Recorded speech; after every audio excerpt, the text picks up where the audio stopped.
네, 우리 사랑하는 하나님교 성도 여러분, 귀한 시간 이렇게 또 함께 하나님의 말씀을 나눌 수 있어서 참 기쁘고 감사합니다. 잘 아시겠지만 이제 교회 일이 있으면 제가 차량 운행을 종종 하게 됩니다.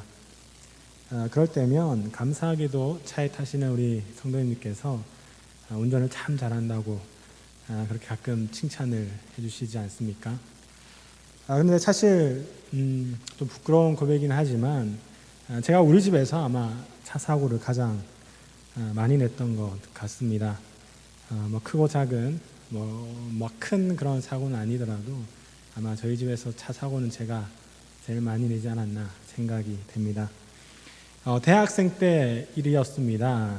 사회복지사 제가 1급 자격증이 있는데 이제 그때 1급 자격증을 따기 위해서 복지관에서 실습을 해야만 했습니다.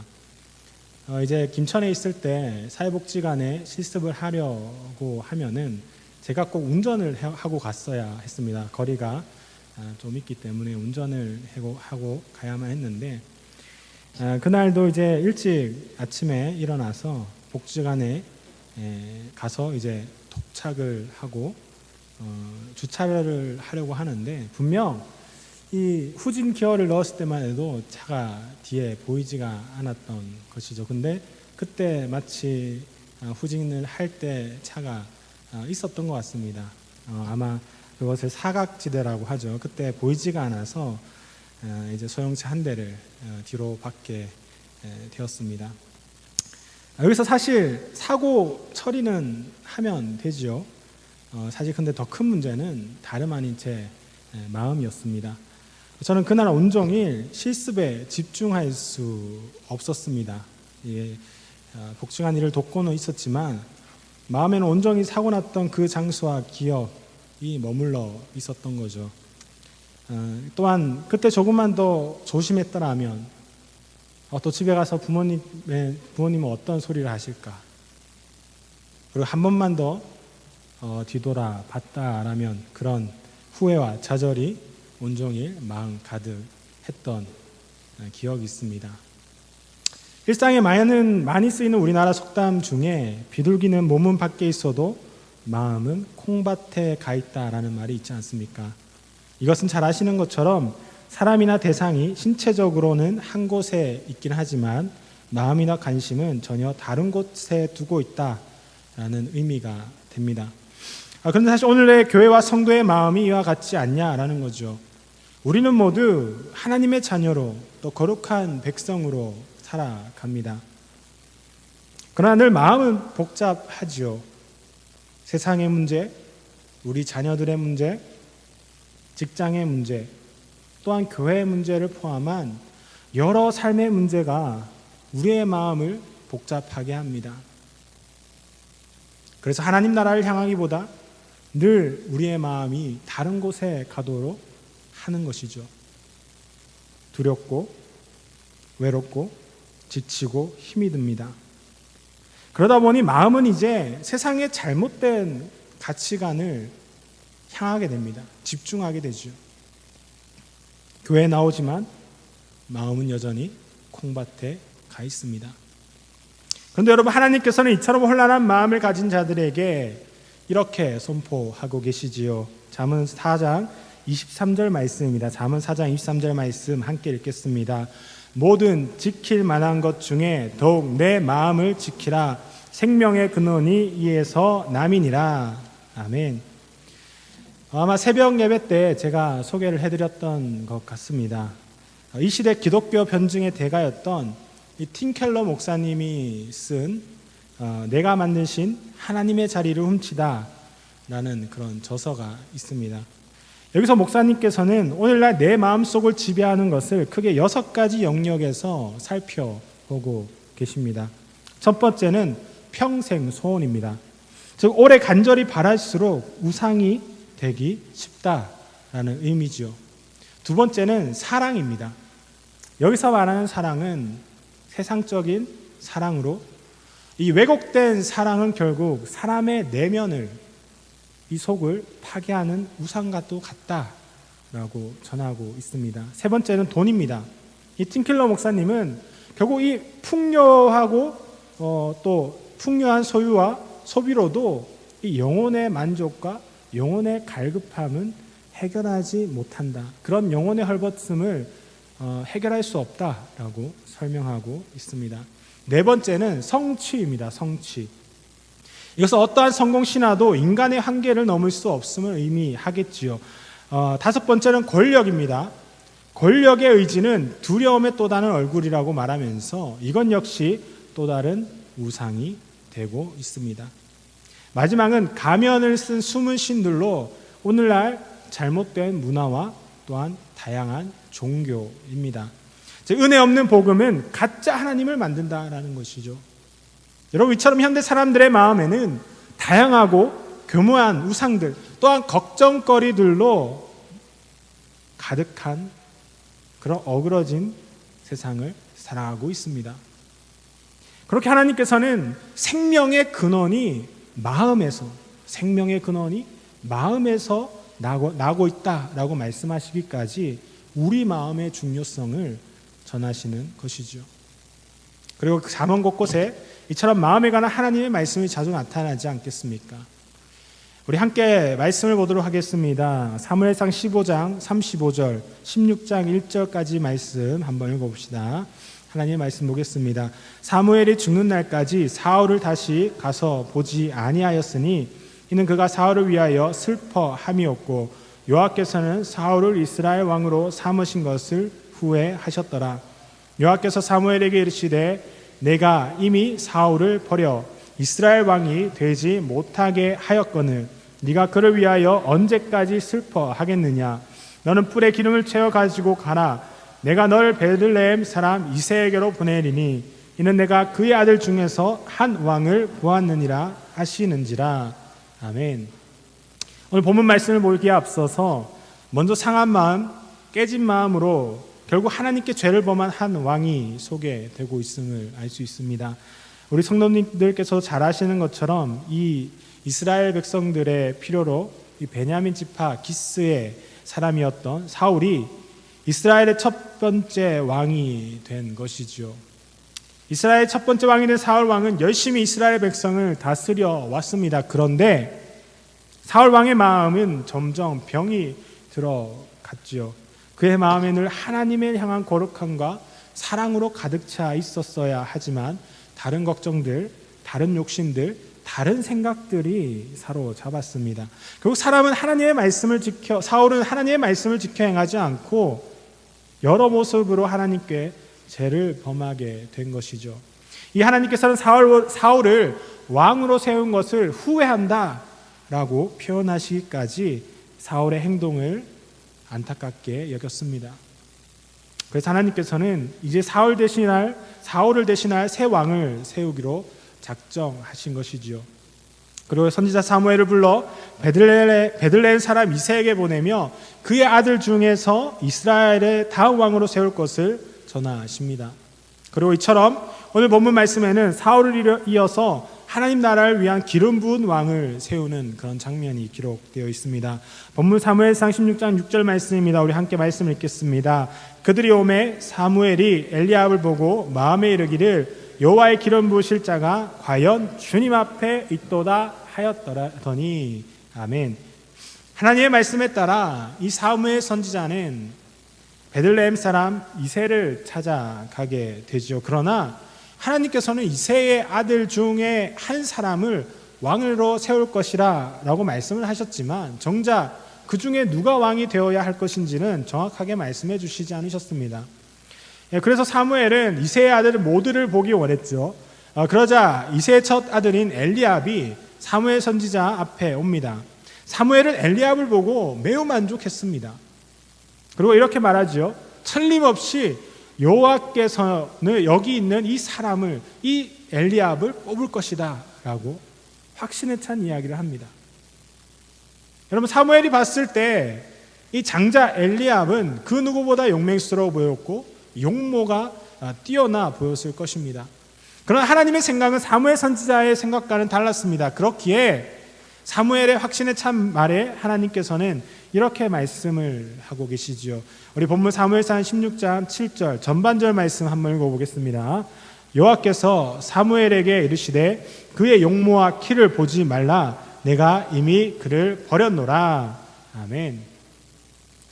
하나님께서는 사무엘에게 이 엘리압의 겉모습을 보지 마라. 외모를 보지 마라. 나는 엘리압을 뽑지 않았다라고 말씀을 하십니다. 앞서 사울을 선택했을 때와 마찬가지로 사무엘 선지자는 눈에 가장 먼저 보이는 그런 외적인 모습으로 이새의 첫 번째 아들 엘리압을 판단한 것이죠. 즉 남들과 다른 멋있는 모습과 그 시대에 흔하지 않는 장대한 키로 엘리압이 가장 왕의 모습에 가깝게 생각되었다라는 것입니다. 그러나 하나님께서는 용모와 키, 즉 외적인 모습만 보고 판단하지 말 것을 다시 한 번 더 사무엘에게 분명하게 전하고 있지 않습니까? 이처럼 하나님께서는 우리가 걱정하는 것들 또는 외적인 상황과 환경을 전혀 고려하지 않으십니다. 그런데 이것이 하나님께서 고단한 우리의 인생을 돌보지 않거나 신경 쓰지 않으신다라는 말은 절대 아닙니다. 다시 말해서 하나님께서는 우리의 외모가 어떠한지, 우리의 삶이 어떠한지, 그건 돈이 많든지 적든지, 높은 지위를 가졌든지 그렇지 않든지 따져가면서 우리를 구원하시거나 구원하시지 않으시거나 그런 분이 절대 아니다라는 의미겠죠. 그래서 하나님의 이 말씀을 들은 사무엘 선지자는 아마 아차 싶었을 것 같습니다. 왜냐하면 그런 하나님의 말씀을 들었을 때 그는 분명 이전 사울 왕의 모습이 떠올랐을 것이기 때문이죠. 우리 역대상 10장 13절 14절 말씀 한번 읽어봅시다. 사울 왕의 평가를 한번 보도록 하겠습니다. 말씀 읽겠습니다. 사울이 죽은 것은 여호와께 범죄하였기 때문이라. 그가 여호와의 말씀을 지키지 아니하고 또 신접한 자에게 가르치기를 청하고 여호와께 묻지 아니하였으므로 여호와께서 그를 죽이시고 그 나라를 이새 아들 다윗에게 넘겨주셨더라. 아멘. 우리가 읽지는 않았지만 이 사무엘상 9장에는 사울의 준수한 외모와 남다른 큰 키를 적고 있을 만큼 그의 외적인 상황을 설명하고 있음을 우리는 알 수 있습니다. 또한 왕이라는 배경을 가진 사울의 환경은 그 누구보다도 화려했겠지요. 그러나 아무리 외적으로 뛰어나며 왕이라는 권력을 가진 사울이라 하더라도 그 마음에 하나님이 없었던 사울 왕에 대한 비참한 결말을 성경은 분명히 증언하고 있지 않습니까? 이처럼 사울 왕은 하나님께 범죄했고 말씀을 따라 행하지 않았으며 하나님께 묻지 않기까지 그의 마음에는 하나님의 통치와 다스림이 임재하지 않았다라는 사실입니다. 그래서 하나님의 말씀을 들은 사무엘 선지자는 그저 외적인 상황만을 보고 엘리압을 그 첫째를 다음 왕으로 지목한 것에 아차 싶었던 것이겠지요. 이때 다시 한번 하나님은 사무엘 선지자에게 이렇게 말씀을 하십니다. 우리 본문 사무엘상 16장 7절 말씀 한번 보도록 하겠습니다. 말씀 읽겠습니다. 여호와께서 사무엘에게 이르시되 그의 용모와 키를 보지 말라. 내가 이미 그를 버렸노라. 내가 보는 것은 사람과 같지 아니하니 사람은 외모를 보거니와 나 여호와는 중심을 보느니라 하시더라. 아멘. 여러분, 하나님의 판단 기준은 인간의 외적인 조건에 좌우되지 않습니다. 절대 그렇지 않습니다. 즉 어떤 사람이 돈이 많다고 해서 높은 자리에 있다고 해서 또한 이 세상에서 가장 잘생기고 가장 멋지다고 해도 또한 이 세상의 모든 것을 누리고 있다고 해도 하나님께서는 그 사람을 구원하여 사용하지 않는다는 사실입니다. 하나님의 판단 기준은 오직 하나입니다. 성경은 그것을 중심이라고 전합니다. 여기서 잠시 히브리어 원어 하나를 설명해 드리려고 합니다. 제가 유튜브에 이 바이블 프로젝트라는 채널을 구독해서 즐겨 보는데 이 채널에는 이 히브리어를 깊이 있게 설명해 주는 매우 유익한 채널입니다. 그래서 이 채널에서 히브리어 레바브 곧 마음이라는 단어의 설명을 참고해 좀 말씀해 드리려고 합니다. 읽은 본문 말씀의 중심이라는 단어는 히브리어 원어로 레바브, 짧게는 레브라고 레바브라 발음을 합니다. 성경에서는 이 레바브는 흔히 마음 혹은 심장이라고 번역이 되죠. 그래서 성경의 저자들은 사람의 신체를 나타내는 생명을 유지하는 기관으로서 이 심장을 언급하기도 하고 있습니다. 또한 마음에 관한 성경의 증언에는 단순히 신체적인 심장을 의미하는 것 이상으로 쓰이기도 하죠.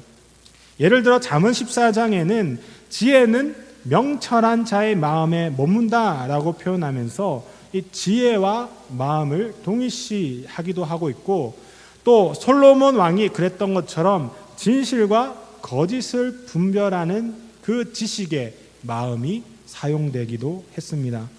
이처럼 레바브는 사람의 생각을, 이 지혜를, 지성을 정의할 때 쓰는 표현이기도 했습니다. 그러나 이게 다가 아닙니다. 이 레바브는 사람의 감정을 말할 때 사용되기도 했습니다. 즉 성경에서는 두려움과 괴로움, 또 기쁨과 행복같이 사람의 감정을 나타낼 때 레브라는 단어가 사용되고 있는 것이죠. 그래서 성경에는 이런 감정을 나타낸 표현으로 레바브를 이렇게 쓰기도 합니다. 우리 예레미야서 15장 16절 말씀 한번 읽어보겠습니다. 말씀 읽겠습니다. 만군의 하나님 여호와시여, 나는 주의 이름으로 일컬음을 받은 자라. 내가 주의 말씀을 얻어 먹었사오니 주의 말씀을 내게 기쁨과 내 마음의 즐거움이오나. 여러분, 읽은 말씀을 보면 죄로 인해 심판받는 이스라엘의 상황과 이 원수들의 위협에 있는 자신의 처지를 낙담하며 하나님께 기도하는 에레미야의 모습이 나오고 있습니다. 여기서 에레미야는 이처럼 고난 중에서도 하나님의 말씀으로 인해 기쁜 마음을, 그 즐거운 마음을 표현하고 있음을 우리는 알 수 있습니다. 또 읽지는 않았지만 사무엘상 1장에서 이 한나가 자녀를 가지지 못한 그 마음이 아팠던 것처럼 이 레바브는 사람의 감정을 나타내는 의미로 사용이 되는 것이지요. 이처럼 성경에서 레바브는 사람의 신체를 나타내는 표현, 또한 지성을 나타내는 표현, 정서를 나타내는 표현으로 두루 쓰이는 것입니다. 그리고 마지막으로 히브리어로 이 마음, 레바브는 소원을 따르는 선택을 하는 곳이기도 합니다. 즉 그 중심에 깊이 사랑하는 것들, 애정하는 것들이 선택되어서 모이는 곳이 바로 마음이다라는 사실이죠. 우리 함께 시편 37편 4절 말씀 한번 보겠습니다. 시편 37편 4절 말씀입니다. 함께 읽겠습니다. 또 여호와를 기뻐하라. 그가 내 마음의 소원을 내게 이루어 주시리로다. 아멘. 우리가 잘 아는 것처럼 이 다윗이 왕이 된 후에 마음에 하나님을 위한 성전을 짓기를 강하게 이 마음으로 소원하지 않았습니까? 그래서 다윗은 이 시편에서 이것을 마음의 소원이라고 표현하고 있는 것입니다.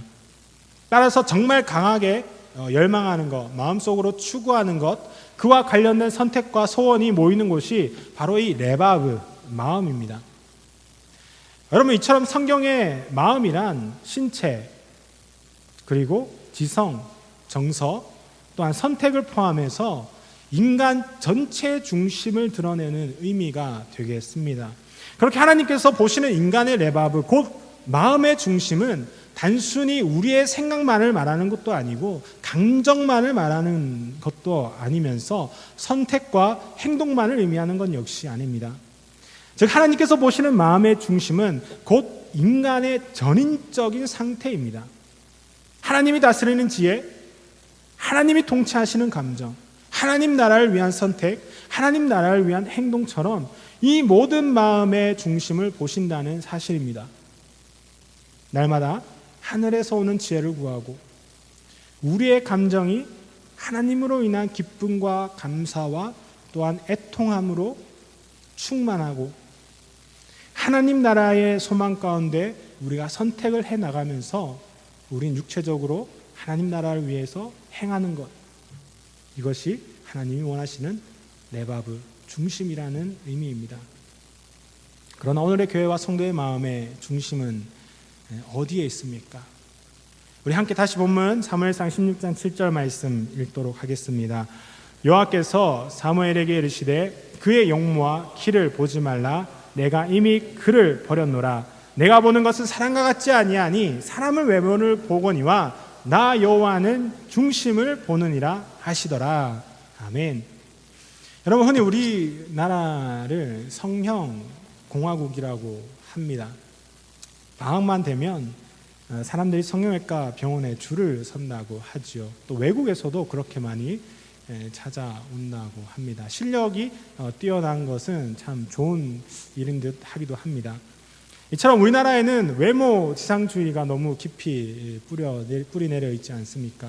이뿐만이 아니죠. 사실 이 사람들의 관심은 항상 외적인 조건에 있습니다.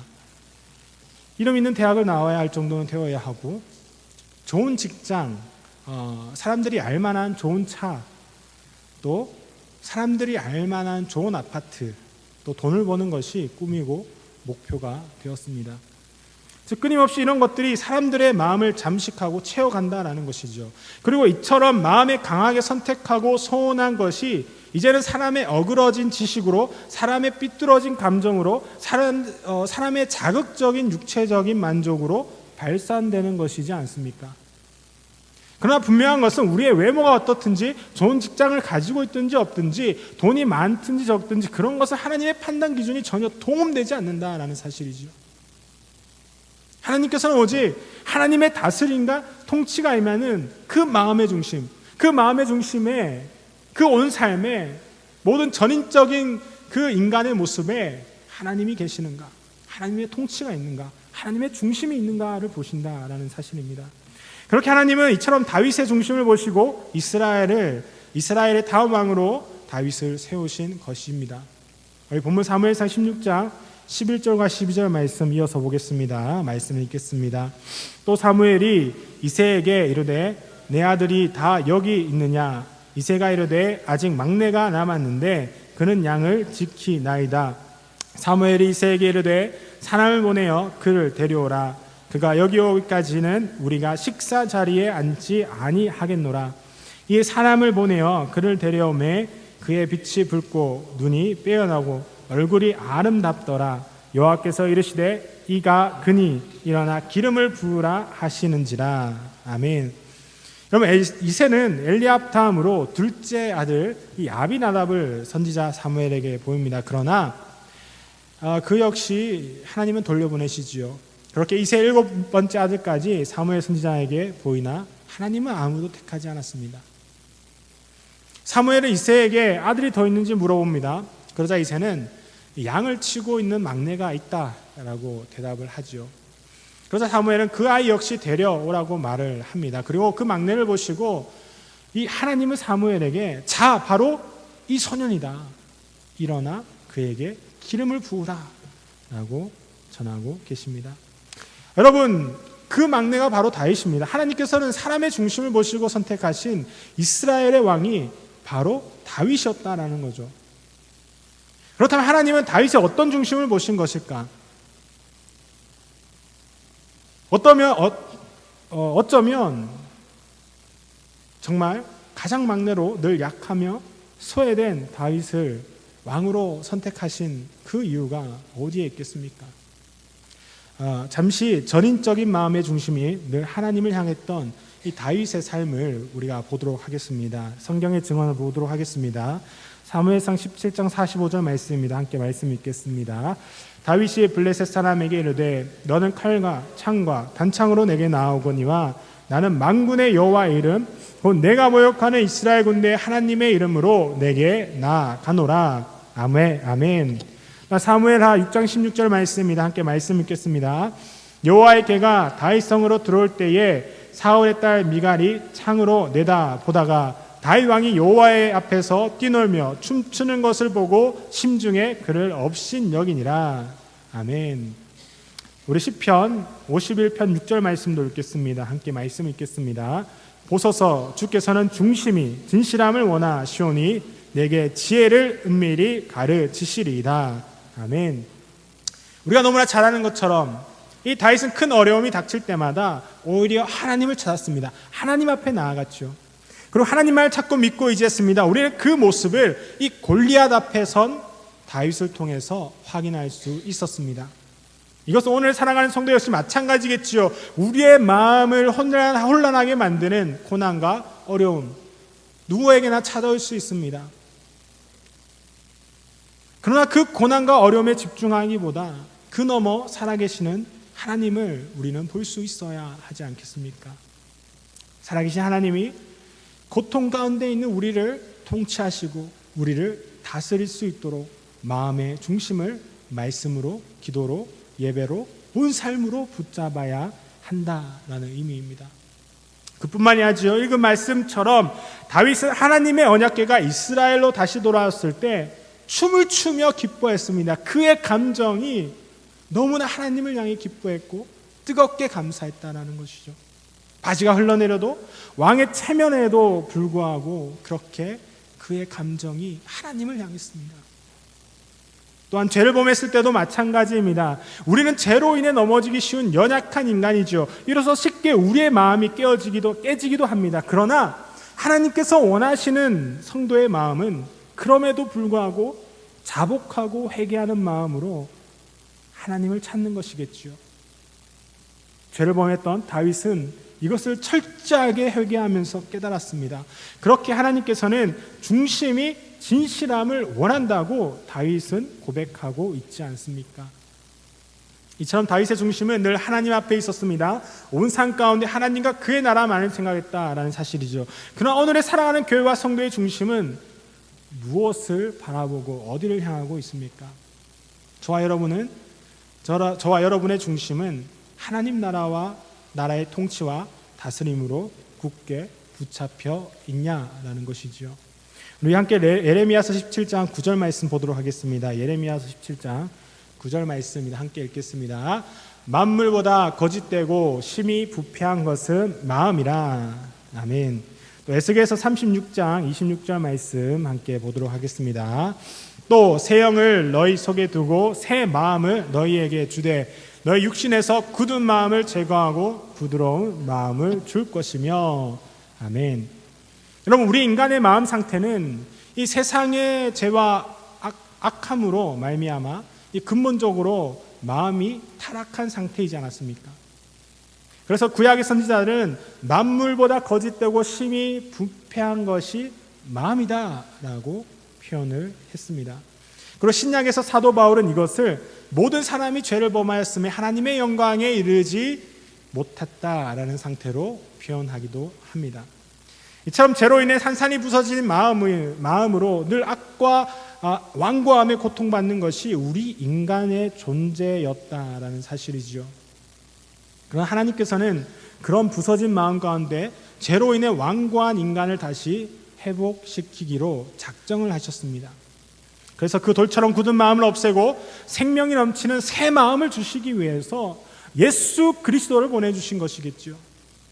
그리고 예수님께서는 온 삶과 죽음과 부활 가운데 믿는 자들의 모든 마음을 깨끗하게 하시고 이제는 하나님의 영광에 참여하는 거룩한 백성이 되게 하신 것입니다. 우리 빌립보서 2장 5절 말씀 한번 읽어봅시다. 우리 함께 말씀 읽겠습니다. 너희 안에 이 마음을 품으라. 곧 그리스도 예수의 마음이니. 아멘. 사랑하는 우리 하나님교회 성도 여러분, 하나님께서는 우리의 지성, 감정, 행동, 선택을 포함해 모든 것을 드리기까지 하는 마음의 중심을 보십니다.